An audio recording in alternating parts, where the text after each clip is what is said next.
Então, é um tanto interessante a gente dar ênfase para a radiologia, porque parte do princípio que ele é quem dita a regra, né, de interpretação sobre esses exames. E uma coisa que eu acho muito importante agora é mostrar a atenção que nós devemos ter quando nós estamos falando de imagem. Mais uma vez, vocês estão vendo que a anatomia está lá em cima da pirâmide, né? Então, eu não consigo pensar em avaliar o exame se eu não ter um conhecimento prévio da anatomia, que me dê uma compreensão do que mais ou menos é o correto naquela estrutura. Então, é o momento onde a gente vai estar relembrando a anatomia, porém como se eu tivesse feito uma fotografia dela. Tudo bem? E é por isso que muitas vezes vocês irão escutar o termo imaginologia, porque basicamente nós estamos imaginando algo dentro de uma estrutura que anteriormente era conhecida, como a anatomia, né? Então eu preciso compreender um pouco esta anatomia, só que compreender a anatomia simplesmente não vai bastar. A gente vai precisar de um outro link, que é compreender o método que foi feito esse exame, certo? Compreender, por exemplo, como que foi posicionado o paciente, como foi que o técnico de radiologia posicionou o membro do paciente para conseguir chegar naquela imagem que a gente vai visualizar. Claro que nós não somos os técnicos em radiologia, que devemos saber todo e qualquer posicionamento, mas nós devemos entender que dependendo da forma que ele tira, a gente vai ter uma visualização, certo? Então é este primeiro ponto que a gente deve destacar. Compreender a anatomia, compreender o método tirado, certo? E aí, conforme a gente for evoluindo em exames, vocês vão perceber que a forma que foi tirada uma ressonância muda um pouco do contexto da radiologia, né, da radiografia. Assim como a tomografia muda um pouco também. Então, cada exame tem a sua característica, tem a sua especificidade. O que é que eu busco com cada tipo de exame, né? E aí eu começo a destacar algo muito importante e que tem sido amplamente falado nos últimos tempos. Quando a gente está falando de exames de imagem no que diz respeito a questões ortopédicas, aquilo que é rotineiro do nosso dia a dia, todo mundo vai no médico e acaba saindo de lá com um exame, né? E isso, vocês, em algum momento, talvez já se questionaram, poxa, por que é que todo mundo que entra tem que fazer um exame logo de cara, né? Por que que isso acontece? E por que que ele fez esse exame e não outro? É um questionamento que a gente faz. Eu sempre dou um exemplo que eu acho que é mais fácil de entender. Quantas vezes, né, quantos de nós não conhecemos alguém que já torceu o tornozelo? Torceu o tornozelo e foi para o pronto-socorro. Quando chegou lá, fez a sua fichinha clássica, e na hora que foi passar no médico, ele disse, não, primeiro faça a radiografia e depois a gente conversa. Quantos não já ouviram isso? E aí vamos pensar no seguinte, eu cheguei lá com uma entorse de tornozelo. O meu entorse de tornozelo, a minha primeira suspeita que deve ter ocorrido foi algum dano ligamentar. Logo, pela radiografia, eu não consigo ver ligamento. Então, por que foi que ele me solicitou um exame radiológico, um exame radiográfico, antes de tocar no meu tornozelo, para vir a suspeitar que eu tenha tido uma fratura? Porque seria a única possibilidade para ele solicitar a radiografia agora. Suspeitar que existia uma fratura, né? Então, no fim das contas, a gente deve levar em consideração que, por mais que nós tenhamos diversos tipos de exames, às vezes a compreensão daquilo que a gente quer com o nosso paciente não está sendo o mais específico possível.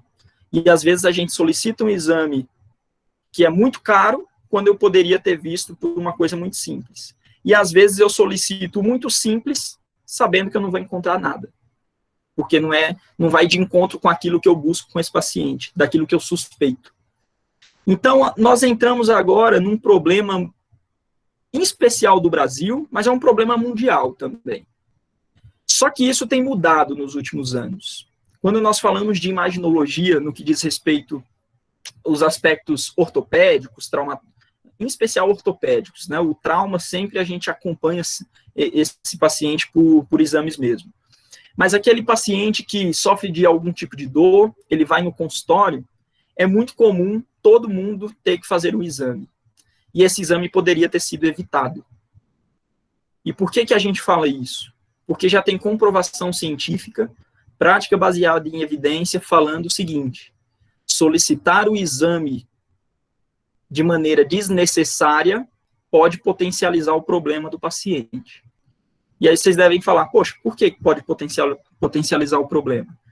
Basicamente, porque esse paciente ele vai lá atrás de uma resolução. E normalmente ele é solicitado inicialmente para fazer imagens, para depois ter um retorno com essa pessoa e ele falar alguma coisa. Só que é muito comum no nosso retorno você chegar lá, simplesmente olhamos o laudo e não dá muita bola, porque realmente não trouxe nada significante nesse aspecto. Algo que possivelmente já era esperado, sem ter feito esse exame, para submeter o paciente a esse exame para identificar o óbvio, né? Então, nós vivemos num cenário muito complicado nesse aspecto. E eu não digo que é culpa da equipe médica também. Nós também entramos aí numa questão cultural dos nossos pacientes, dos nossos parentes, e por aí vai. É muito comum, se você for no médico e o médico não solicitar um exame, você falar que ele é um médico ruim, né? Ou ir no fisioterapeuta e ele não olhar seu exame, ele é um mau fisioterapeuta. Quando, na realidade, não é bem assim. Antes de tudo, exame de imagem é um exame complementar. É aquilo que pode agregar a algo após a minha avaliação clínica. Antes de tudo, a clínica é soberana. Eu devo avaliar muito bem esse paciente e, no fim, ter uma interpretação de como é que está essa estrutura, de como é que está tudo isso. E lembrando que nós somos fisioterapeutas, profissionais de movimento, e que nós não estamos atrás de olhar esse exame de imagem e falar que esse paciente tem um dano estrutural XYZ, porque não cabe a nós. Quem fala sobre dano estrutural é o médico, pelo CID dele, né? O CID, o Código Internacional de Doença do médico. Nós tratamos de função. Então, a nossa interpretação sobre esse exame é para compreender como é que está essa estrutura, não para dar uma análise técnica dessa estrutura, mas para que a gente possa ter uma noção do que ocorreu. Mas o meu pensamento é em relação à função do paciente. Eu vou agregar o exame à minha avaliação funcional, tá certo? E vocês vão perceber como que a gente agrega isso no decorrer da disciplina. Tudo bem? Então, agora, a partir do momento que a gente compreendeu que eu devo entender esta anatomia, entender como que foi feito esse exame, agora eu tenho que compreender como que manifesta uma doença, né? Eu tenho que entender, por exemplo, como que uma artrose se manifesta, como que ocorre, como que eu identifico uma fratura.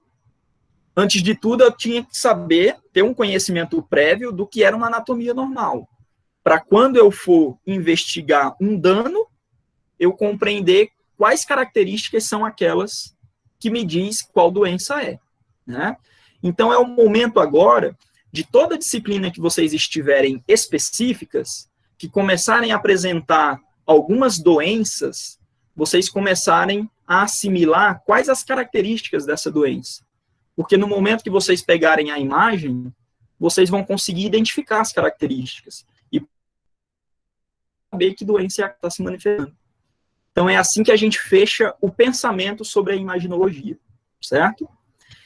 Só para eu finalizar essa fala, quando eu estava falando sobre questões culturais da nossa vivência, que nós fazemos exames de forma desnecessária, se nós formos pensar no que é os Estados Unidos hoje, que antes vivia num cenário parecido ao nosso, hoje eles fazem o caminho inverso. O que é que eles buscam fazer? O fisioterapeuta é profissional de primeiro contato. Então, nos Estados Unidos, é muito comum o doente procurar primeiro o fisioterapeuta. Porque o fisioterapeuta compreende função, compreende possibilidades de uma doença grave, classifica esse paciente em bandeiras e, consequentemente, ele sabe no momento que o paciente, por exemplo, tem uma suspeita de tumor, tem uma suspeita de uma infecção. Se ele identifica isso, ele direciona para o médico. Se é algo que ele pode resolver de imediato, ele identifica através da mecânica. Ele não precisa solicitar um exame para identificar o óbvio, porque ele pensa na função e não no dano da estrutura. Até porque muita estrutura, muitos laudos que a gente vê hoje em dia, aquelas características que é comum as pessoas falarem, muitas vezes são questões que são naturais da minha evolução durante toda uma vida. É da mesma forma que eu ter um carro e momentos ou outros eu ter que trocar uma peça, porque eu desgastei ela ao longo de um tempo. Da mesma forma é o meu corpo, quando a gente fala de questões musculoesqueléticas. Eu vou ter um desgaste. É natural que quando eu tenha 60, 70, 80 anos, eu olhe para uma radiografia minha, eu identifique um sinal de artrose. Eu identifique bicos de papagaio, né, digamos assim, que a gente vai entender esses bicos de papagaio. É muito possível que eu tenha alguma alteração de disco. É muito comum que eu tenha alguma hérnia de disco, algum abaulamento discal, porque foi toda uma vida. Eu fui envelhecendo, a integridade do tecido mudou. É característica de envelhecimento, né? O que não pode acontecer é a gente ter uma pessoa, por exemplo, de 30 anos e ela ter degenerações que já não são compatíveis com a idade dela. Aí já é algo que a gente tem que ficar em alerta, né? Então, este é um ponto que a gente deve levantar. Só que lá nos Estados Unidos o fisioterapeuta é de primeiro contato, ou seja, ele pede pouco exame no decorrer das avaliações. Ele só pede quando necessário, ou quando o paciente realmente foi triado e chegou até o médico, que aí realmente ele vai solicitar esse exame. Então, a quantidade de gastos solicitando o exame no sistema de saúde caiu muito. Eles economizam bilhões no ano por conta de exames que agora são definitivamente solicitados quando necessários. Quando no Brasil você tem um entorse de tornozelo, chega no pronto-socorro, a primeira coisa que você faz é tirar uma radiografia, sem ser um exame nem um pouco específico para o que você foi buscar lá. Ou seja, só garantiu que o sistema girasse, porque o hospital vai ganhar em cima daquele exame. Então, perceba o problema que a gente tem no nosso país, né? A gente poderia evitar muito mais esse gasto, tudo bem? Não é que o exame não vá servir de nada, é porque ele deve ser solicitado de forma correta, tá certo? Muito bem.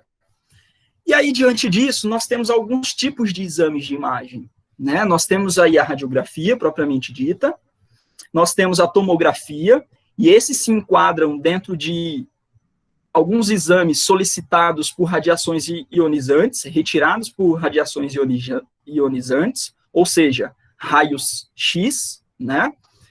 E a partir disso, nós temos agora outros exames que foram sendo produzidos no decorrer do tempo, como, por exemplo, aquele que é emitido por onda eletromagnética, conhecida como ressonância nuclear magnética, né? Nós podemos falar que a ressonância nuclear magnética é o padrão ouro de análise. É o top, é onde eu vou conseguir basicamente identificar quase todas as estruturas, praticamente todas as estruturas. Então, é um tipo de exame muito preciso, né? Para que a gente evidencie diversos tipos de tecido. Tudo bem? Logo abaixo, nós temos o exame solicitado sendo feito por emissão de ondas sonoras de alta frequência, portanto, não perceptível ao som, né, ao som do ambiente. Então, esse som é projetado por dentro dos tecidos e me dá uma imagem que normalmente o fisioterapeuta olha para ele e diz que é um monte de rabisco, que eu acho um tanto chato de pensar, porque eu acredito que é um dos exames que o fisioterapeuta deveria estar mais inserido no dia a dia dele, né? Porque é um exame que é não invasivo, é um exame que você acompanha a coisa em tempo real, é um exame que, basicamente, os aparelhos hoje estão saindo portáteis, e, de repente, se você teve uma lesão X, coloca o cabeçotinho do ultrassom, você já consegue ter uma noção quase de 100% de como está aquele tecido. A acurácia dele é muito boa, né? A capacidade de mostrar, evidenciar um problema é muito bom, em especial do tecido músculo-esquelético, certo? Então, veja um exame que é muito simplista de ser feito, no fim das contas, e nós não temos um engajamento tão grande para que a gente use ele como um recurso fácil de ser feito dentro das clínicas, dentro de todo e qualquer ambiente. Eu acho que eu só vi 2 fisioterapeutas hoje falando que realmente atuam utilizando ultrassonografia dentro dos seus consultórios. Um não era nem dentro do consultório, o outro sim. A primeira pessoa que eu escutei falando que usava o ultrassom, ele, fisioterapeuta, sem necessitar do médico, foi o fisioterapeuta do Corinthians, certa vez. A gente, num congresso, ele comentou que no momento que o atleta tem alguma lesão, ele já leva ele para o departamento médico, ele não vai solicitar nada para que o médico vá fazer. Ele pega o aparelho e ele buscou se adequar ao tipo de exame. Então, a partir dali, ele já identificou, o cara teve um estiramento da musculatura. Ele já vai no local para entender a gravidade daquele estiramento. E assim ele traçar uma conduta. E olha só que bacana. Ele ainda comenta que utiliza o ultrassom como uma forma de biofeedback, lá no final do tratamento. O cara que teve a lesão lá da musculatura, quando ele está em fase final de reabilitação, ele solicita o exercício X para o paciente e coloca o cabeçote do ultrassom em cima da lesão, que é para ele ver enquanto as tensões do músculo está sendo gerada, se não está tendo nenhum agravo daquele tecido que foi cicatrizado. Então, ele acompanha em tempo real. Olha só que bacana para o fisioterapeuta isso, e a gente não é tão envolvido nesses aspectos. No entanto, isso tem mudado. Hoje, as empresas estão confeccionando alguns ultrassons portáteis, que provavelmente daqui a pouco o fisioterapeuta vai ter mais facilidade de ter dentro de um consultório, por exemplo. Isso vai baratear um pouco no fim das contas. Então, as empresas, eu tenho percebido que, além do aparelho, eles já disponibilizam até uma formação para a utilização e interpretação dos ultrassons diante desse cenário todo, né? Que a gente não tem essa aproximação toda. Tudo bem? Logo na sequência, nós temos um outro tipo de exame, aí já pensando na medicina nuclear, né? Um deles é a cintilografia óssea. Eu vou fazer um breve comentário sobre ela. O nosso foco hoje é radiologia, mas eu vou fazer um comentário sobre. E aqui eu peço até perdão por não estar um outro exame nesse tópico, que seria a densitometria óssea, que talvez vocês vão ver até com uma certa frequência no dia a dia. A densitometria óssea é aquele exame que será solicitado para avaliar se o paciente tem uma qualidade óssea boa. Ou seja, eu quero saber se esse paciente tem um osso osteoporótico, um osso frágil, ou se ele está dentro de uma condição boa, certo? Já a cintilografia é um exame onde eu vou buscar fazer um rastreio em toda a minha, em todo o meu esqueleto, para identificar se tem alguma célula cancerígena, ou que tem alguma célula que está sendo trabalhada de uma maneira que você possa suspeitar, certo? Então, normalmente, pessoas que tiveram, por exemplo, mulheres tiveram tumor de mama, homens tiveram tumor de próstata, e trataram e aparentemente resolveram esses tumores, é importante que se faça um acompanhamento de tempos em tempos, fazendo uma cintilografia, para ver se aquele tumor inicial que você teve não desprendeu nenhuma célula cancerígena e foi fazer uma metástase em um outro local. E tumor que vai fazer metástase, ele gosta de osso. Então, é importante que você acompanhe isso. Cintilografia, existe apenas cintilografia óssea? De maneira nenhuma. Existem diversas outras cintilografias, mas são menos utilizadas, certo? Tem cintilografia arterial e por aí vai. Tem diversas, mas o foco é a cintilografia óssea agora, que é aquela que nós teremos mais contato, no fim das contas. Vai mudar muita coisa na nossa reabilitação? Não. Mas você sabe que provavelmente esse paciente, se ele apresentar um exame, digamos, positivo, você pode suspeitar que ele tenha, de fato, um tumor. Então, alguns recursos da sua reabilitação que você iria usar de maneira natural, talvez agora não seja interessante, porque você pode agravar o problema, certo? Em especial, recursos eletrotermofototerapêuticos e por aí vai. Então, é uma visão que nós devemos ter para ter um diagnóstico diferencial também e saber até que ponto eu devo ir com esse paciente. Se esse paciente agora não precisa de uma atenção mais específica, né, mais especializada para esse contexto, tá certo? E aí vocês podem ver que existe um senhor aí no topo dessa tela, lá de 1895, que foi o criador do exame de radiografia, né, do raio-x. E como que isso começou? O cara, se eu não me engano, físico, ele fazendo alguns experimentos e tudo mais, dentro do laboratório dele, sem querer, ele disparou o raio. E esse raio incidiu na mão dele. E quando ele incidiu esse raio na mão, lá na parede da sala dele, tinha um filme. Aquele filme que nós utilizamos normalmente nas radiografias, para visualizar ela pelo negatoscópio, aquela luz que clareia o exame, né? E quando ele viu que o raio disparou e que ele olhou lá na parede, tinha o desenho da mão dele impressa no filme, ele sacou o negócio. E a partir disso, ele passou a estudar como uma forma de diagnóstico para auxiliar dentro dos hospitais.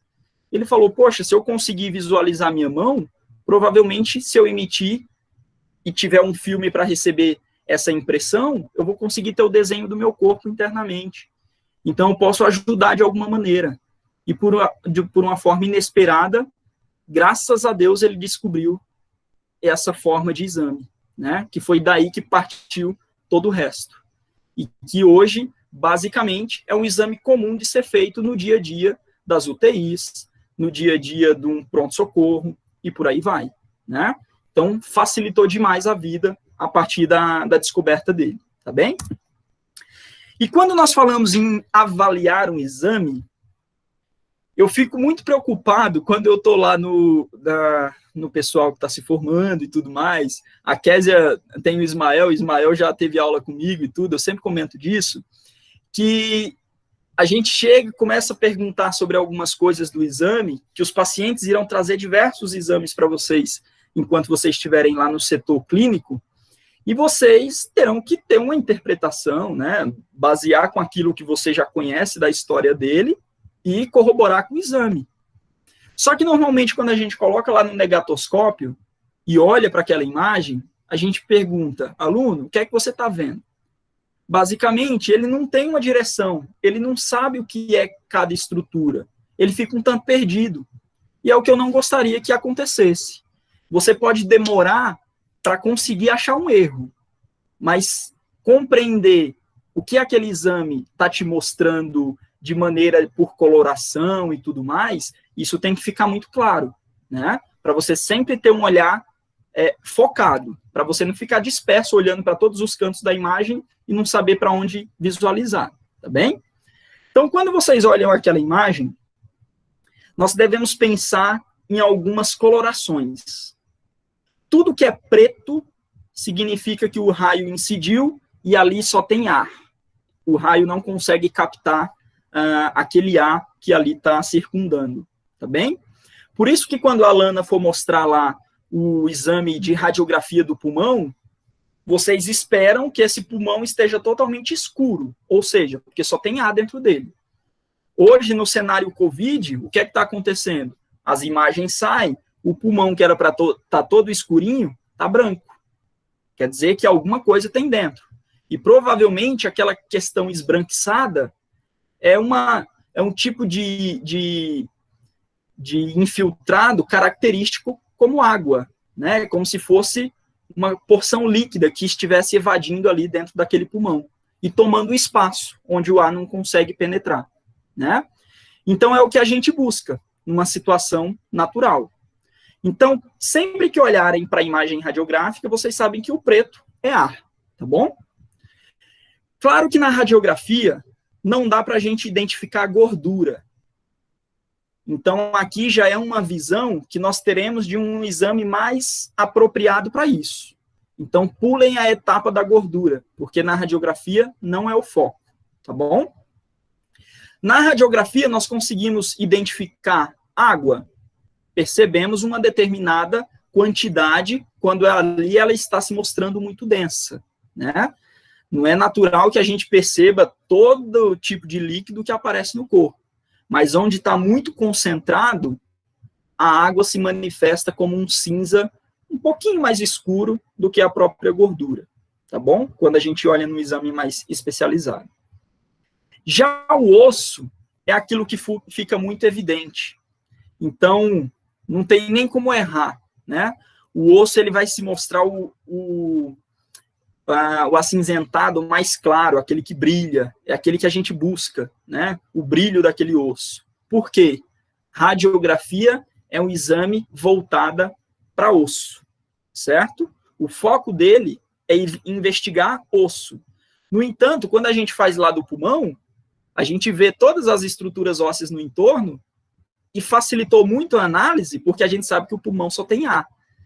E o ar não consegue captar esse raio. Ou seja, ele passa de uma vez. Então, excelente, né? E vocês vão perceber que algumas imagens radiográficas, elas mostram uma margem esbranquiçada no entorno daquele membro que vocês estão avaliando. Esse contraste, essa imagem que se mostra bem clarinha, bem branquinha, é um monte de tecido que está no entorno daquele membro, provavelmente, e dá a noção de musculatura, dá a noção de tecido subcutâneo, que fica todo mundo por cima revestindo aquela estrutura óssea. Então, a gente vai ver isso em algumas imagens, tá bom? Então, peguem essa colinha. Se de repente vocês forem para o estágio e tiverem ainda alguma dificuldade de compreender isso, levem a colinha no bolso. Quando forem ver a imagem, pega ela e fica olhando para a imagem e percebendo as colorações. Pelo menos facilita, né? Até o olho ficar treinado, ficar uma coisa mais bem visual, tá certo? Qualquer coisa vocês me parem, pode questionar, fiquem à vontade, viu? Não estou vendo o chat, pode abrir o microfone e falar comigo, tá certo? Legal. Este é um laboratório para a realização de radiografias, né? Claro que é até um pouquinho mais especializado do que os hospitais de algumas cidades pequenas que a gente conhece acabam tendo. Existem aparelhos até inferiores a esse. Mas o que é importante a gente compreender? Que este espaço que tem esse aparelho, ele não pode ser um espaço qualquer. A pessoa que gere lá o hospital, ela não pode simplesmente escolher que aquela sala vai ser o local do aparelho de raio-x. Essa sala ela tem que ser preparada inicialmente. As paredes têm que ser revestidas de chumbo, né? Tudo revestido de chumbo, para que quando esse raio que está circulando dentro do ambiente tente ultrapassar essa parede, o chumbo retraia ela, trazendo de volta. Ou seja, este ambiente é totalmente radioativo, certo? Logo, as pessoas que trabalham com isso deverão usar colete de chumbo também. Mas é claro que a exposição direta pode trazer algum dano, né? Então, por isso que as pessoas que atuam nisso, normalmente não ficam muitos anos trabalhando no setor, porque realmente acaba tendo uma carga de radiação muito grande no corpo, tá certo? E aí eu sei que o Geilson, ele gosta da UTI, né? E vai ser um momento que ele vai ver muito retirando esse exame dentro desse ambiente. Porque eu sei que eu tenho que ver o pulmão daquele paciente que está acamado, que está sedado, que está entubado. Eu quero saber como é que está aquele paciente, e isso tem que acontecer de forma periódica. Eu tenho que ver a evolução de um dia para o outro, eu tenho que ver como é que está aquele pulmão agora, para que eu consiga mexer no ventilador e melhorar aquela capacidade pulmonar dele, né? Então, isso o técnico de radiologia do hospital, provavelmente ele vai passar todos os dias nesse ambiente. Só que ele não vai tirar todos os dias do mesmo paciente, ele meio que faz uma espécie de rodízio, dependendo do hospital, né? Então, vai ser um momento que, normalmente, vamos pensar, 3 horas da tarde é o horário que o técnico passa. Então, normalmente, o fisioterapeuta, o enfermeiro, trabalha todo mundo junto para deixar o paciente bonitinho, para que quando o técnico de radiologia chegue, não atrapalhe e depois só jogue o seu trabalho lá para frente, né? Então, normalmente, todo mundo trabalha logo antes do técnico chegar. Quando ele chega, ele traz um aparelho que é um pouco menor, em rodinha, e posiciona lá no paciente que ele quer fazer a imagem, que já foi solicitado para ele, ele tem a fichinha dos exames que foram solicitados. Então, é comum que ele fale assim, todo mundo que está dentro da UTI, saia. Ou, se a UTI é muito grande, vai todo mundo para um canto o mais distante possível. E ele bota todo mundo para fora, ou deixa todo mundo bem distante, e ele, apesar de estar todo preparado, ele pega um aparelhinho que vem com um fio do aparelho da radiografia, e ele traz uma certa distância, ele fica distante também. E ele aperta um botãozinho. Quando ele aperta esse botão, foi feita a imagem. E aí ele volta, tira e leva, certo? E aí, no mesmo dia ou no dia seguinte, essa imagem está lá no computador para você interpretar. Tá bem? Então, é mais ou menos assim que funciona no dia a dia, tá certo? Então, evitem estar próximo desses locais. Você não é um profissional que deve ficar atuando diretamente nisso, né? Então, fuja um pouquinho, tá certo? Com base nisso, essa imagem é retirada da seguinte forma. O raio vai incidir, vai ter um tubo, né, que vai projetar esse raio. O aparelho vai emitir esse raio. E quando esse raio é emitido, o objeto é o sujeito que eu estou fazendo a imagem. E lá atrás, é comum, né, que quando o paciente está lá no ambiente hospitalar, o técnico levante um pouquinho o paciente, coloque o filme e a plaquinha de chumbo embaixo dele, e aí ele vem com a máquina e tira, digamos, a fotografia do tórax dele, porque o raio vai emitir, passar pelo tórax dele e imprimir no filme que está logo abaixo, tá certo? Quando é numa situação ortopédica, às vezes o paciente tem que ficar de pé, às vezes o paciente vai ter que ficar deitado, às vezes o paciente vai ter que ficar sentado, dependendo do local que vai se fazer a imagem. Quando é em questões ortopédicas, né? Quando é em questões cardiorrespiratórias, normalmente é o paciente lá deitadinho que faz a imagem do tórax dele, tá certo? Então, saibam que esse raio vai ser emitido, passar pelo sujeito e imprimir num filme que vai estar branco e que deve ter o nome do paciente, toda a fichinha dele em todos os filmes que foram tirados. Isso é padrão, deve ser feito. O laboratório não deve deixar um filme sem a devida informação de quem se trata, tá certo? Então, basicamente, é assim que funciona, beleza? E aí nós vamos pensar em algumas definições, e essas definições, quando nós estamos vendo a imagem, é um tanto importante no primeiro momento, certo? A gente vai ver coisas muito mais além, mas aqui é uma coisa breve que nós devemos nos ater, certo? Quando nós olhamos para essa imagem, aqui vocês já devem estar entendendo que eu estou vendo um joelho, né? E esse joelho eu estou vendo ele lateralmente, ou seja, eu estou com a imagem em perfil, certo? Estou visualizando esse joelho do paciente de lado, beleza? Consequentemente, qual é a minha interpretação disso aqui? Se a imagem ela é radiotransparente ou se ela é uma imagem radiopaca, certo? Se ela é uma imagem radiotransparente, eu estou pensando se a qualidade desse osso, que é o meu objetivo na análise dessa imagem, se a qualidade desse osso se me mostra ele muito denso ou pouco denso. Quer dizer o quê? Se ele está muito claro ou se ele está muito escuro. Se ele estiver muito escuro, significa que ele é radiotransparente. Significa que o raio está passando, só que eu não tenho tanta célula óssea que me dá qualidade, que me dá densidade para esse osso. Então, o raio passa e pega apenas algumas células ósseas, e que mostram uma coloração um pouco mais escura, porque tem pouca massa óssea, certo? Já na questão radiopaca, é isso que a gente gostaria de ver, o osso brilhando, o osso clarinho, né? Mostrando que ele está totalmente denso, que ele tem uma característica de boa qualidade. E nós devemos pensar não só olhando para um local apenas, mas olhando para todo o segmento, vendo que o fêmur ele apresenta uma característica parecida com a da tíbia, e por aí vai. Outra forma de falar a mesma coisa pode ser esses outros termos que vocês estão vendo logo abaixo. Vocês podem trabalhar em um ambiente que as pessoas, ao invés de falar que é radiotransparente, eles falam que é hipertransparente. É uma outra nomenclatura, mas é a mesma coisa, tá bom? Ou vocês podem estar lá no ambiente e eles falarem que é uma imagem hipotransparente, que é a mesma imagem radiopaca, tá certo? Vamos agora olhar para essa imagem e pensar em algumas coisas. Eu comentei para vocês que o osso ele se mostra muito visível nessa radiografia.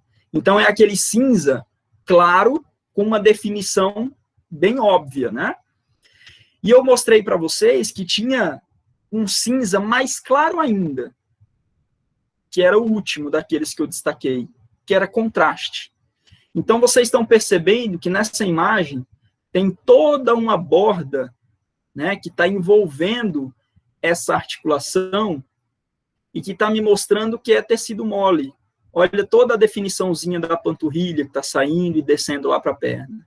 Olha toda a definição dos tecidos moles que estão ali atrás da coxa.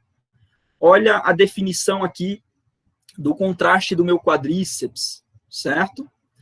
Olha uma margem que aqui já está um tanto mais difícil de interpretar, mas veja que do finalzinho da minha patela até lá a tuberosidade anterior da tíbia, tem meio que uma margenzinha bem clarinha, sombreada. Quer me dizer o quê?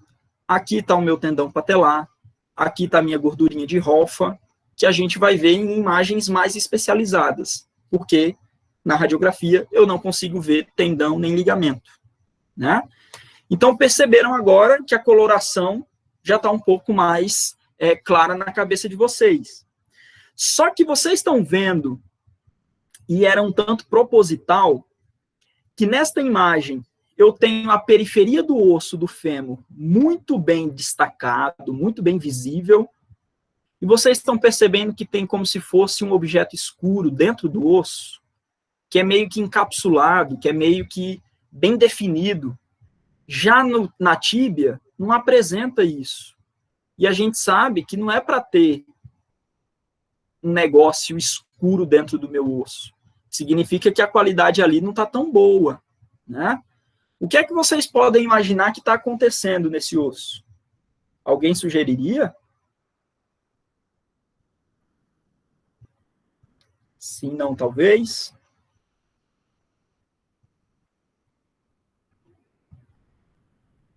Ninguém? Eu não estou vendo o chat, tá? Se estiverem falando no chat, eu não estou vendo. Alguém abriu o microfone. Seria a perda da densidade óssea. Perca da densidade óssea, sim. Mas você imagina por qual razão essa perca, já que é algo tão definido? Arriscaria, não? Não. Não. Então deixa quieto, né? Tranquilo, obrigado, viu? Olha só. A gente sabe que o osso, ele tem que ter uma qualidade densa o tempo todo. Claro que no interior dele, né, um osso longo como esse, a gente sabe que o interior dos ossos longos é um osso mais macio, digamos assim. É onde ali produz muita célula sanguínea. Então, ali provavelmente vai ser sempre um pouquinho diferente da porção externa do osso, né? Nós chamamos que a periferia do osso são as corticais, é onde normalmente é mais denso mesmo. Então, eu tenho a cortical anterior, que vocês estão acompanhando pela minha setinha, e eu tenho a cortical posterior, ambas muito bem definidas.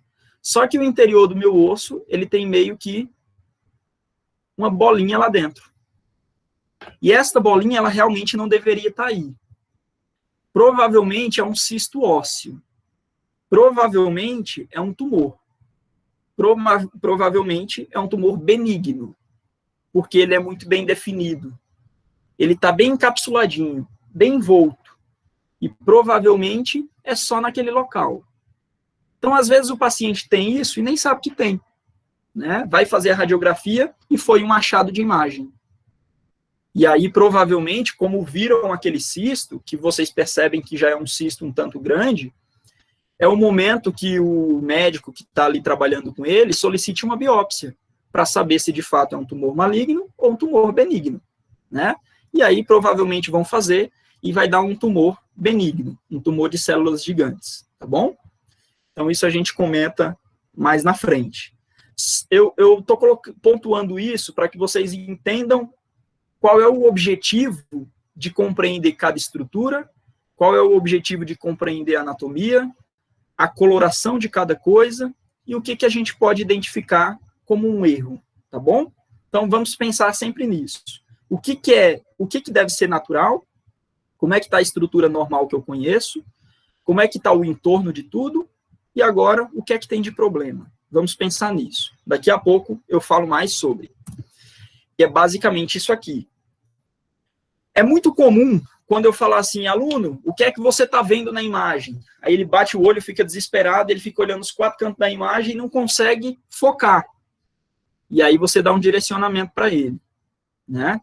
Basicamente, o seu direcionamento tem que ser pautado nessas letrinhas.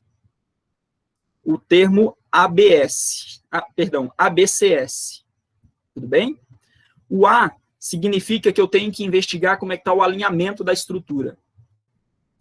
Então, é o primeiro foco que eu tenho que ter. Bati o olho na imagem, como é que está o alinhamento de tudo? Está tudo certinho? A gente vai já ver isso. Então, identifiquei que está tudo ok. Legal, vou para o próximo passo.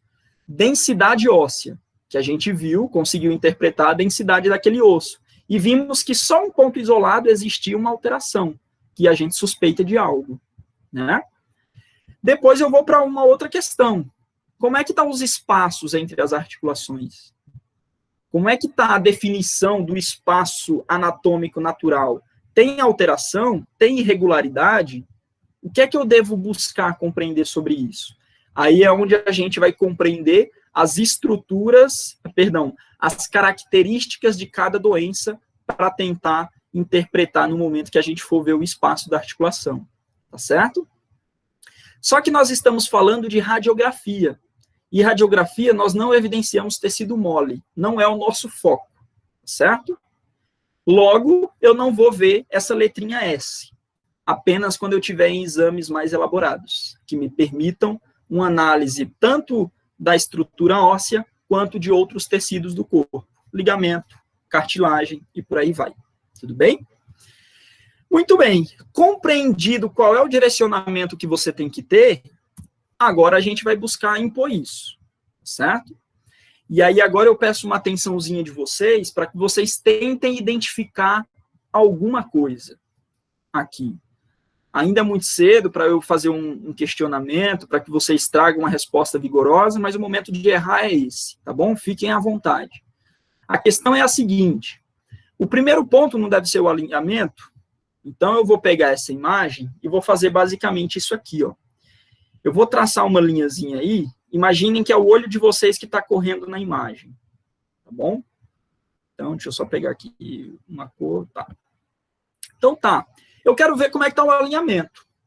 E esse alinhamento, eu quero saber como é que está o alinhamento tanto do osso sozinho, como está o alinhamento dele junto, fazendo a articulação com outra estrutura. Ou seja, como é que está o alinhamento da articulação e como é que está o alinhamento das corticais? Como é que está o alinhamento do osso em si? Certo? Então, vamos lá. Vamos traçar o nosso olho aqui, ó. Estou passando uma vista, meu olho está correndo na cortical externa do osso, fui seguindo, cheguei lá, opa, acabou a cortical. Né? E aí você fala, poxa, mas aqui eu estou vendo o ombro, aqui é para ser a visão do ombro. E eu sei que a anatomia normal, esse ombro ele deveria continuar. Ele deveria se tornar a bolinha bonitinha aqui. Certo? No entanto, vocês viram que a cortical tinha sido interrompida ali. e eu teria que ter continuado buscando aonde era que estava novamente o início da cortical, que era basicamente esta vista aqui, ó. Opa, a cortical está começando aqui de novo. E aí estava dando sequência e vindo para, de fato, seguir a cabeça do húmero. Ou seja, está uma cabeça mais achatada, né? Está mais afundada. Significa o que para mim? Que ali ocorreu uma fratura. Certo? Que basicamente o paciente caiu, e quando ele caiu, ele apoiou o braço, ele apoiou a mão. E esse ombro, não sei se vocês estão me vendo aí pela imagem, quando ele apoiou com o braço, o tranco foi tão alto que subiu a cabeça do húmero de uma vez. Bateu no teto do acrômio e afundou a cabeça do húmero. Ou seja, uma fratura por impactação, certo? E vocês estão vendo que essa clavícula, ela não deveria estar pontuda, indo lá para frente, lá para cima, né? Essa clavícula, ela tinha que estar orientadinha aqui, ó, nesse sentido, para daqui a pouco se orientar com o acrômio que estaria aqui. E aí eu teria o espaço subacromial e a cabeça do meu húmero. Tudo bem? Então, já que eu entendi que foi a cabeça do húmero que projetou bruscamente a minha clavícula, significa que aqui eu tive uma luxação acrômio-clavicular. Vocês não estão vendo nem o acrômio bonitinho, né? Vocês estão vendo a ponta da clavícula. E a cabeça do húmero afundada. Entendeu? Então, vejam que a partir do momento que você correu o olho no alinhamento da estrutura, você consegue identificar mais ou menos o que aconteceu funcionalmente falando. Ou seja, o fisioterapeuta, ele olha para a imagem, não é simplesmente chegar aqui como a pessoa que laudou, basicamente ela iria falar assim, fratura da cabeça do húmero em 2 partes. Estaria lá no laudo do radiologista. Basicamente seria essa. E aí ele iria complementar, luxação da acrômio clavicular. Tudo bem, ele está falando sobre a estrutura. E o fisioterapeuta, olha como. Ah, beleza, ele teve a fratura em 2 partes da cabeça do húmero e ele teve a luxação do acrômio. Por que foi que isso aconteceu? O paciente falou, eu caí. O senhor caiu como? Espalmou a mão no chão? Foi. Então, você já entende que o mecanismo, a função da coisa, ocorreu por um movimento brusco de ascensão rápida da cabeça do húmero. Ou seja, fraturou e impactou. Tudo bem? Então, veja como que é a interpretação do fisioterapeuta pensando em uma característica funcional. Eu não estou aqui simplesmente para que vocês venham laudar os exames. Eu quero que agregue valor no momento que vocês estiverem detectando um aparecimento, um déficit funcional do paciente de vocês, que é o nosso objetivo. Tudo bem? E vocês vão passar a entender tanto a interpretação médica quanto a interpretação do fisioterapeuta. Que o fisioterapeuta ele tem que ser médico e fisioterapeuta muitas vezes, né? Então, basicamente, a gente passa por uma análise como essa. Tudo bem? Não vou me estender mais sobre, a gente vai avançar um pouquinho. Beleza? Vejam que nós evidenciamos como é que está a periferia dessa estrutura óssea, como é que está o tamanho da articulação. Vocês viram que eu identifiquei que a cabeça do húmero estava modificada, não tinha o seu formato natural, estava como se eu tivesse pegado um sorvete de casquinha e pressionado o sorvete em cima da casquinha, achatou o sorvete na casquinha. Né? Basicamente foi isso. Tudo bem? Então, o tamanho dos ossos, você pode identificar que aquele osso que sofreu um dano, e provavelmente você vai ter imagens contralaterais também, né, se o paciente adentrou dentro de um centro hospitalar e tudo mais, que faz diversas radiografias para identificar se teve um trauma maior em todo o corpo, se sofreu um acidente, por exemplo, ou coisa do tipo, você já compara o lado que não teve lesão com o lado que teve lesão. E você provavelmente vai perceber que o osso está menor em relação ao lado que não teve lesão, se teve fratura por impactação e por aí vai. Né? Então, basicamente, é uma análise bem simples de correr o olho sobre a periferia desses ossos e ver como é que está o alinhamento dessa articulação. Tudo bem? Continuando, o nosso próximo passo é a densidade. Quem poderia me falar sobre a qualidade desse osso? Qual é a densidade desse osso agora? O que é que vocês poderiam sugerir?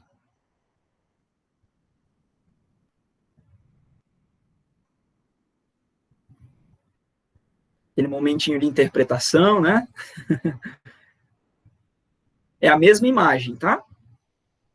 É o mesmo problema.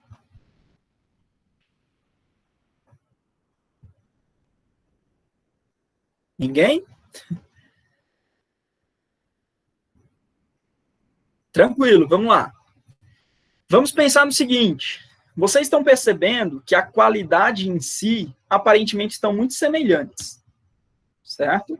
Vocês estão vendo que o osso apresenta uma densidade boa na periferia externa, na cortical externa. Vocês percebem que ele tem uma densidade boa na cortical interna. A porção interior do osso aparentemente tem uma qualidade bacana, não teve nenhum cisto delimitado, vocês viram agora. Vocês estão percebendo que aonde está tendo uma modificação é aqui em cima da cabeça do húmero, certo? É em cima da cabeça. Ou seja, alguma coisa deve estar acontecendo ali. E agora vamos pensar para uma outra visualização biomecânica sobre uma imagem que está parada, certo? Fisioterapeuta olhando o exame de imagem. Vamos pensar na seguinte questão. Deixa eu rabiscar aí de novo para vocês. Percebam que o único local que a qualidade está um pouco mais ruim é aqui, onde está riscadinho de verde, certo? Os demais, aparentemente, está tudo radiopaco, está tudo bonito. Aqui já está um pouco mais radiotransparente. E aí vocês devem se perguntar, por que que só em um local específico do osso está se mostrando mais escuro, com a qualidade inferior? Aí agora a gente traz novamente o pensamento da anatomia. Qual o músculo que se insere no tubérculo maior do húmero, que é esse local que eu estou evidenciando em verde, que foi fraturado, né? Alguém lembra qual é o músculo que se insere no tubérculo maior?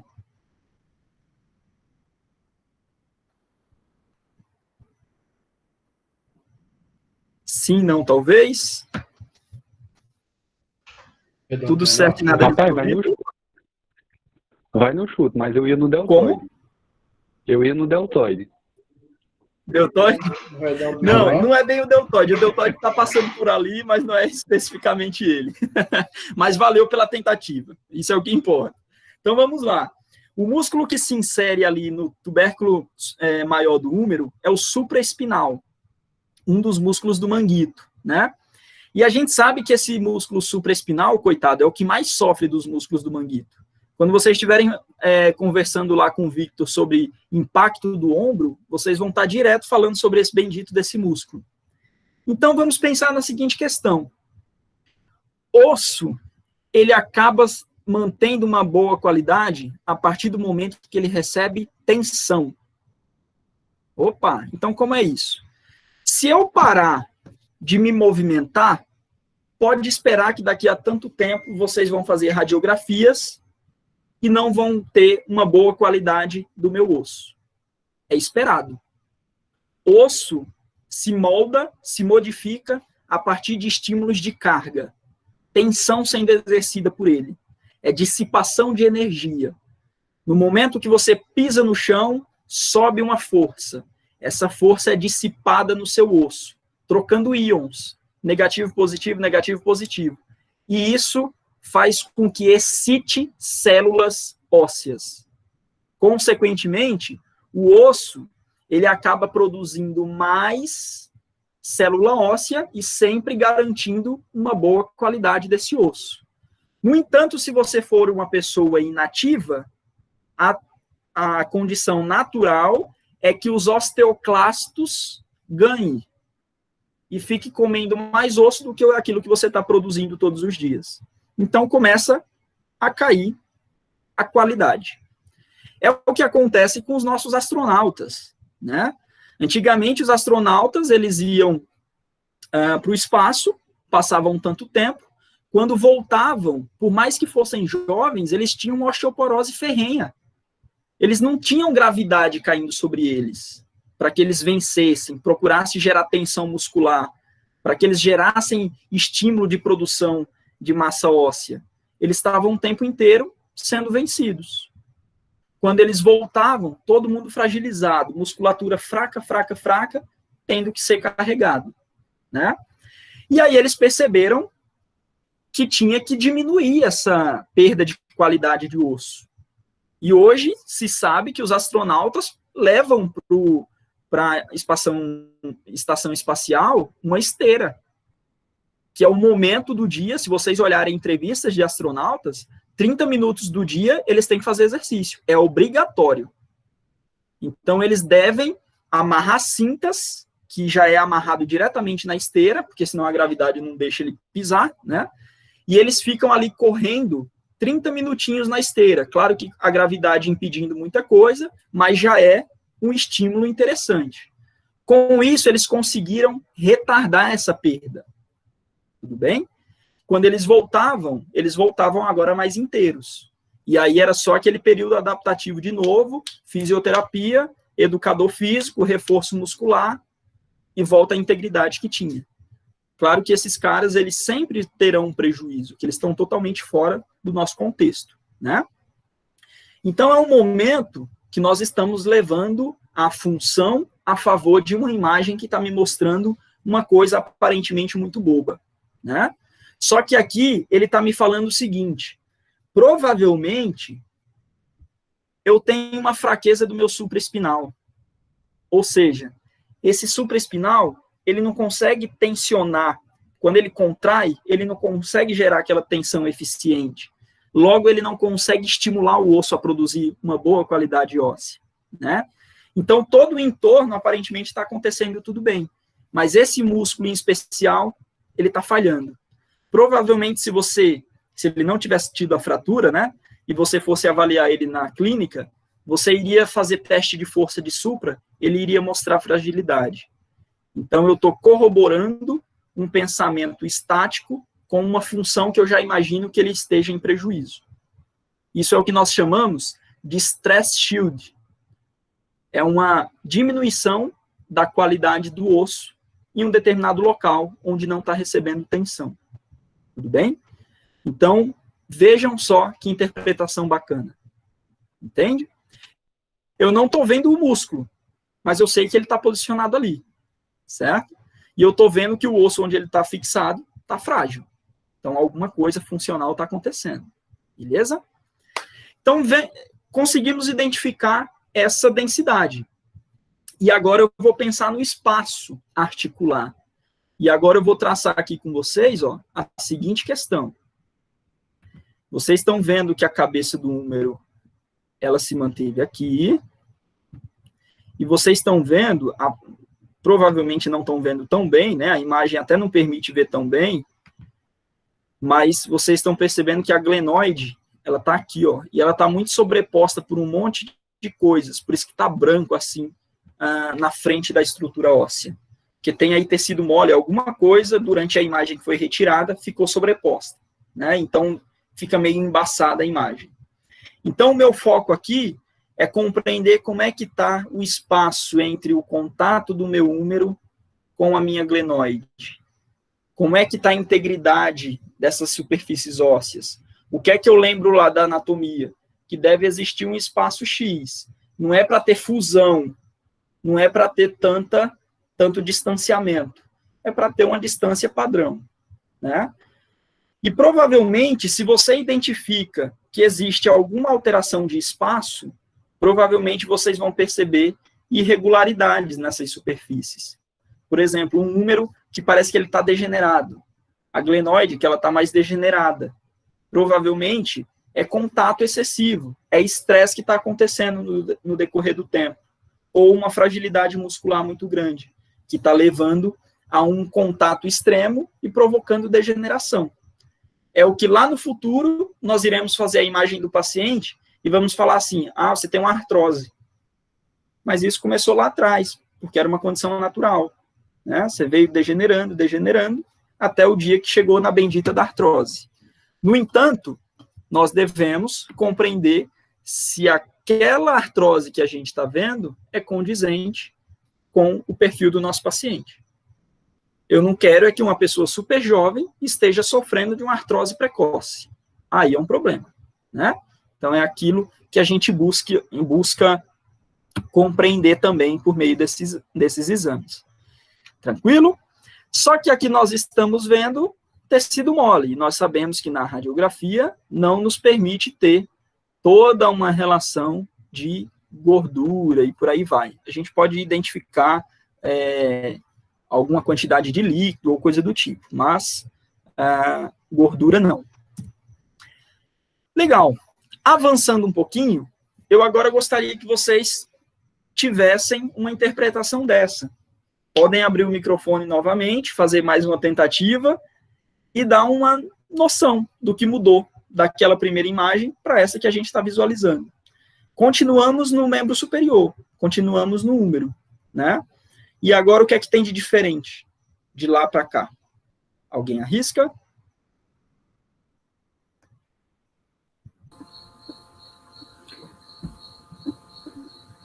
O espaço cartilaginoso está maior, a densidade aqui da cabeça do número está menor, apesar daqui das laterais, que eu esqueci o nome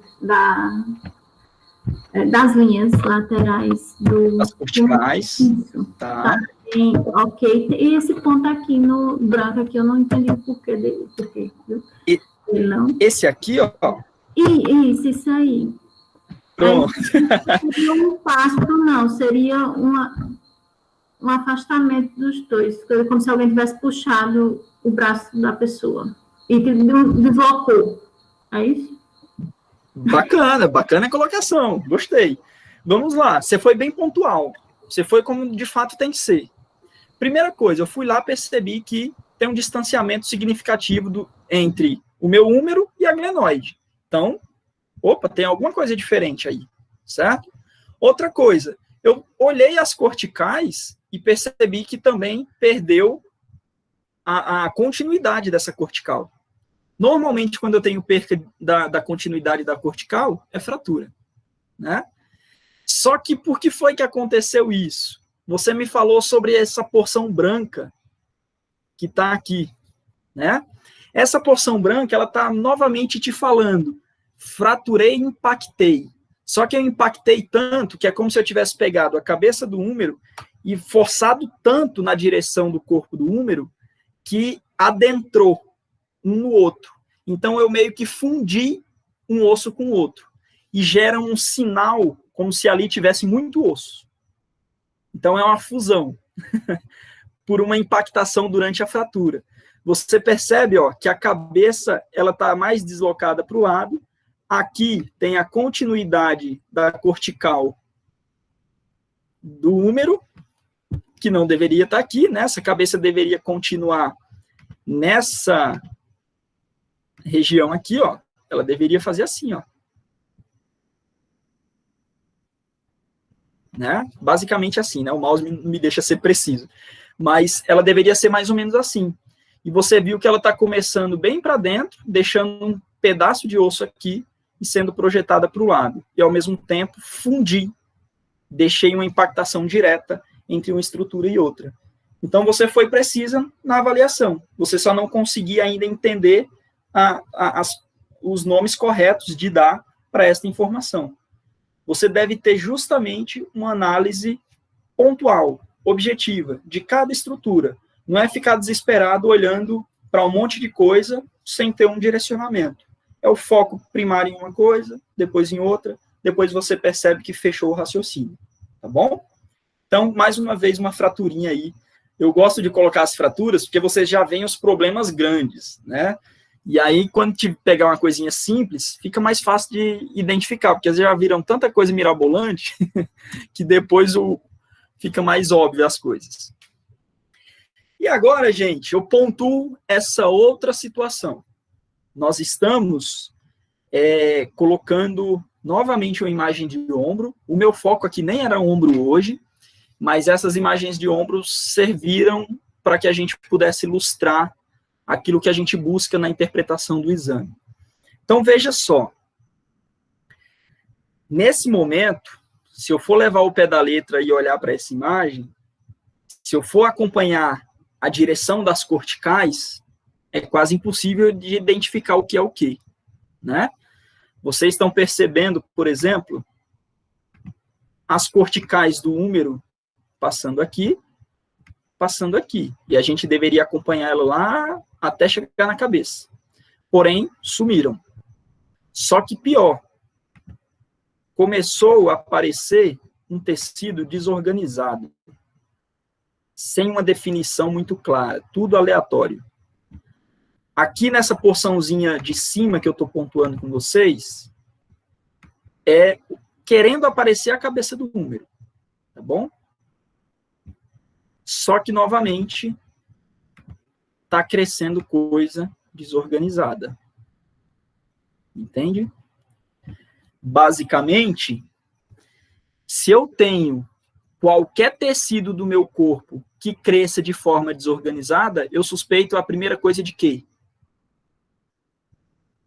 De um tumor maligno, câncer. Tumor. E principalmente maligno, né? Tumores malignos crescem de maneira desorganizada, de maneira aleatória. Ele quer tomar espaço de tudo, né? Tumores benignos, normalmente, eles são mais comportadinhos. Eles ficam ali isoladinhos, encapsulados. Muitas vezes você não percebe que tem. E aí, às vezes, percebe quando você estava caminhando, fez uma coisinha boba, fraturou. Aí, do nada, você chega no pronto-socorro e falou, você fraturou. Como é que eu fraturei fazendo uma coisa tão boba? Quando vão fazer a imagem, identificam que ali existia um cisto, que era compatível com o tumor. E é o que nós chamamos de fratura patológica, que é quando ocorre uma fratura ali num tumor do osso. Tudo bem?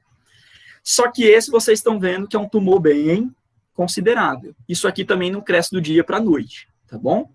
Isso aqui provavelmente foi sendo deixado, e agora está aí.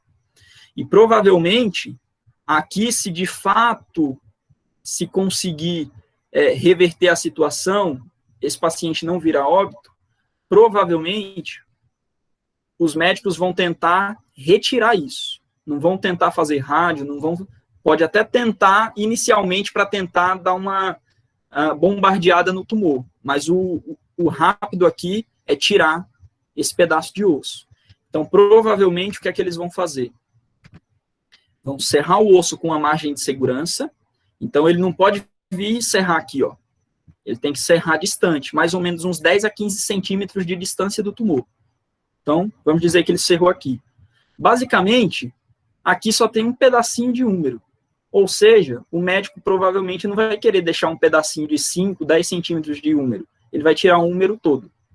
E vai colocar uma prótese conhecida como endoprótese não convencional, que é uma prótese feita no tamanho do paciente. Ou seja, eu quero uma prótese no tamanho do meu húmero. Eles confeccionam essa prótese no tamanho do húmero. E lá colocam. E apresenta bons resultados, né? O problema é quando esse tumor, ele acaba cometendo a escápula. E aí imagina que agora não é só simplesmente a glenumeral. O problema agora é provavelmente amputar e tirar a escápula e manter ali sem nada mesmo, né? Aí não tem como posicionar a prótese. Então percebam algumas questões aleatórias. Eu gosto de expor isso porque a gente fica tão viciado em coisas muito simplistas, uma artrose, um negócio assim, um negócio assado, uma inflamação, e às vezes se depara com algo tão acentuado como esse, e nem imagina o que possa ser, e qual é a gravidade da coisa, né?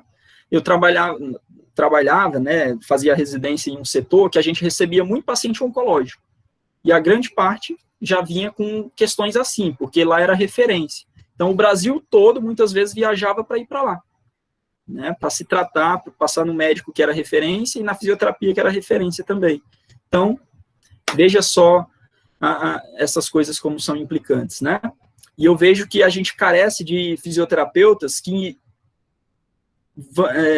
vêm enveredar por essa área, que sigam nesses pacientes oncológicos. Eu, por exemplo, eu tenho uma vontade muito grande de poder atuar simplesmente nisso, como uma missão, sabe? mas que no momento ainda não foi oportuno. Algumas alunas minhas de cinesioterapia de alguns semestres atrás estão tentando abrir um grupo de extensão na faculdade, onde a gente possa receber pacientes ortopédicos, que aqui na região não tem nada para atuar nesse contexto, né? Então, vejam só. O que eu gostaria de falar aqui? Vocês viram que aquele tumorzinho que apareceu lá naquela primeira imagem, ele mostrava que diminuía a qualidade do osso. E esse aqui, ele está muito visível. Parece que ele tem uma densidade muito grande. Normalmente, tumores malignos, eles produzem muito osso. Ou seja, ele é um carinha que o tempo inteiro está criando células aleatórias o tempo todo. E, normalmente, aqueles tumorzinhos pequenininhos que ficam ali encapsulados, eles são tumores comedores de osso. Então, eles ficam ali o tempo inteiro fazendo a varredura, né? E aí aparecem os problemas. Então, tudo aqui vai mudar dependendo da localização da doença. E aqui nós estamos tratando de um local bem nobre, né? E o que eu acho importante destacar? A aula também não é voltada a tumor, mas eu devo expor isso para vocês. Mas o que deve ser pontuado é que tumores ortopédicos, tumores ósseos, eles gostam de ossos longos. Normalmente fêmur proximal ou diáfise de fêmur. Em segundo ponto, húmero proximal, como é nesse caso. Em terceiro ponto, coluna. Eles gostam também. Tudo bem? Então, por meio disso, é importante, sempre que vocês forem olhar uma imagem que é enquadrada nesse aspecto, é interessante olhar com carinho, né? Além do que você está buscando, já descartar um outro problema também. Eu tive um paciente recentemente, corredor, que ele teve algumas fraturas por estresse. E aí ele estava tratando disso comigo. E ele, antes dele descobrir que era fratura por estresse, um médico que tinha avaliado ele falou que provavelmente era um tumor. Um cara de 30 anos. Ele ficou extremamente abalado. Ele não acreditava naquilo. Foi fazer exame na Paraíba em uma pessoa que era referência nisso, naquilo. Fez os exames, chegou lá, o médico, que é especialista em oncologia, falou, não, é uma fratura por estresse. E ele voltou feliz da vida que era uma fratura por estresse. E aí a gente tocou o barco, né? Então, na época, ele me mandou, eu também duvidei um pouco que fosse, apesar de estar se manifestando com algo muito semelhante, mas eu comentei com ele, provavelmente isso é uma fratura por estresse, porque você fez determinada coisa aqui, e eu acho que não vem bater não com esse tumor. Só que ele estava tão frenético nisso que eu até liberei. Não, beleza, vai procurar a opinião. E aí foi o que o médico falou, né? Fez as imagens e até biópsia chegou a fazer aqui, né? Mas o resultado foi inconclusivo. Aí foi o que deixou ele mais louco ainda, coitado. Então, pensando nisso, né? A gente olha uma outra situação. Olha um outro tumorzinho que está crescendo e vocês estão percebendo que é aquele tumor comedor de osso, ó. Parece umas abocanhadas no osso, tá vendo? Claro que não é todo tumor que come osso que deixa tão bonitinho assim, ó, as abocanhadinhas, né? Aqui foi uma situação bem aleatória. Então, normalmente não é assim. Eles vão só perdendo a qualidade do osso, deixando aquele osso bem poroso, bem frágil, entendeu? Então, é uma das situações. E o que vale levar em consideração, porque agora, nesse momento, todo mundo deve estar achando que tem um, fiquem tranquilos. Depende muito de idade, depende muito do gênero da pessoa, depende muito da raça, né? Pessoas asiáticas, pessoas negras, pessoas das mais diversas. Sempre tem algum tumor que é mais característico em uma determinada raça ou coisa do tipo, tá bem? Tranquilos? E aí eu deixo vocês por aqui para não estressar a cabeça agora, né? E aí eu vou ter esse tempinho inicial para que a gente possa tirar alguma dúvida. Deixa eu só ver vocês aqui, porque eu estou só olhando para uma tela clara.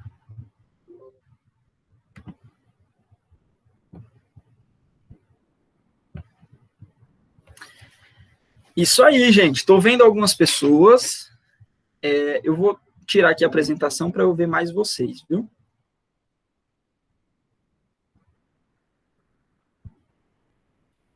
Cansaram?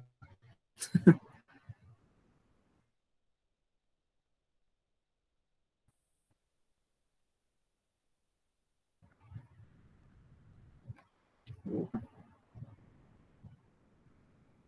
computador, quando volta, ele volta pensando.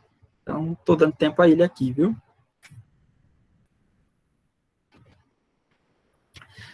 Difícil, gente. Complicado de entender os exames. Tem um negócio aqui que não deixa eu... Opa.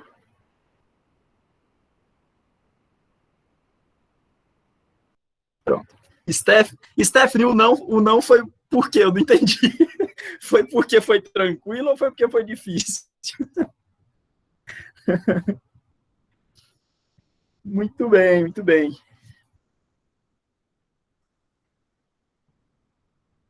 Acho que deu uma travadinha aqui no meu chat, mas podem ir falando, tá? Bom, gente, então com isso, esse primeiro encontro que nós tivemos é com o propósito de dar um ponto de partida, né? Nós vamos estar falando logo na sequência, né, no próximo encontro, sobre incidências. E aí é aquela coisa que eu comentei com vocês sobre as formas que são posicionados, como que o paciente é colocado em determinada situação,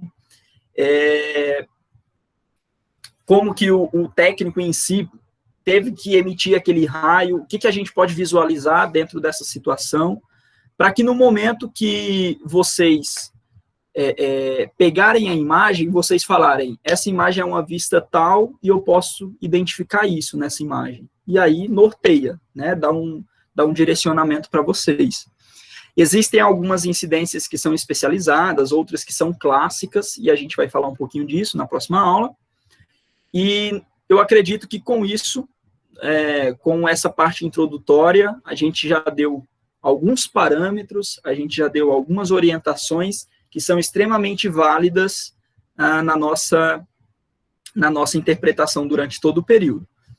E como eu falei, radiografia irá complementar os demais exames que nós iremos ver lá na frente, tá certo? E, Débora, realmente, Débora, já foi colocado lá, pode buscar, tá tudo certinho, tá? O que eu vou fazer agora é pegar a aula e disponibilizar o link, caso vocês queiram rever e por aí vai, tá certo? Eu vou estar sempre à disposição, como eu falei com vocês, estou aberto, qualquer dúvida. Eu sei que vocês já devem ter visto o exame de diversos parentes em algum momento e não tinham uma visão mais específica da coisa, e eu acredito que vocês terão a partir desses encontros que nós teremos, e se quiserem trazer para dentro da aula, a gente pode debater também, certo? Alguma colocação? Boa, Débora, obrigado. Legal. E aí, como eu tinha solicitado lá em Cinésio, eu também vou pedir o nome e o e-mail aqui, porque agora é para exames, tá bom? Deixa eu aperrear vocês de novo. Então, vocês me coloquem nome e e-mail aqui no chat, tá certo? Para que eu possa cadastrar lá no meu agendamento de aulas. Muito bem. Obrigado, Luana. Bom, gente, eu espero que tenha sido proveitoso esse primeiro encontro. Eu não devo me estender mais, porque eu sei que vocês estão cansados. Como vocês viram, tem muita coisinha aí que a gente deve ilustrar, e eu fiquei muito feliz com a colocação da colega, que eu não sei quem foi que falou naquela hora, que eu não vi, mas eu fiquei feliz com a pontuação que fez, foi bem direcionada, então eu agradeço pela participação, e quanto mais vocês puderem participar, mais a gente enriquece o momento, tá certo? Então eu fico aberto para tudo isso, qualquer coisa me procurem. Kézia, pode ficar à vontade para falar. Você vai falar para a turma sobre a mudança do horário? Perfeito, perfeito, boa lembrança. Muito bem. Gente, a gente hoje teve um momento de cinésio, a gente calhou de cinesioterapia com a turma ser no mesmo dia de exames. E aí, como o pessoal que terminou cinesioterapia, na sequência tinha aula vaga, a gente ficou se perguntando se as pessoas que não estão em cinésio, elas estão disponíveis a partir de 7h30, né? Quer dizer, é isso, né? A partir de 7h30 se já estão disponíveis, porque daí eles já emendam, entendeu? Caso não, a gente vai ficar esperando vocês às 8h30. A conversa é essa. Tá bem? Então, a gente queria saber se alguém aqui tem alguma outra coisa de 7h30 para frente.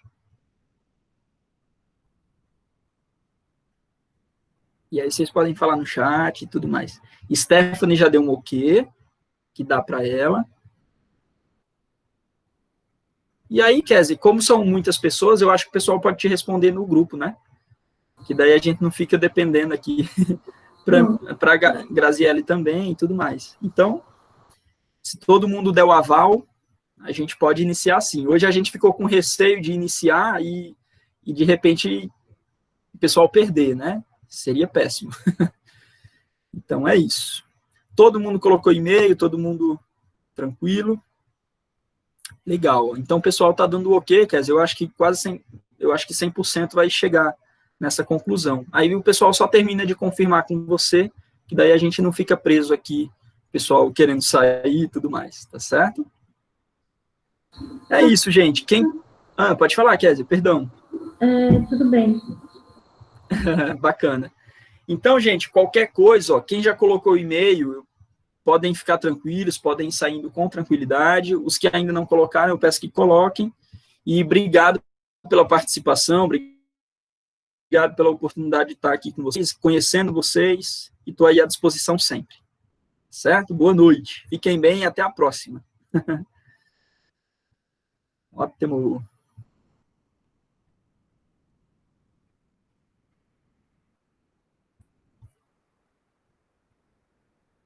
Boa noite, pessoal. Daqui a gravação.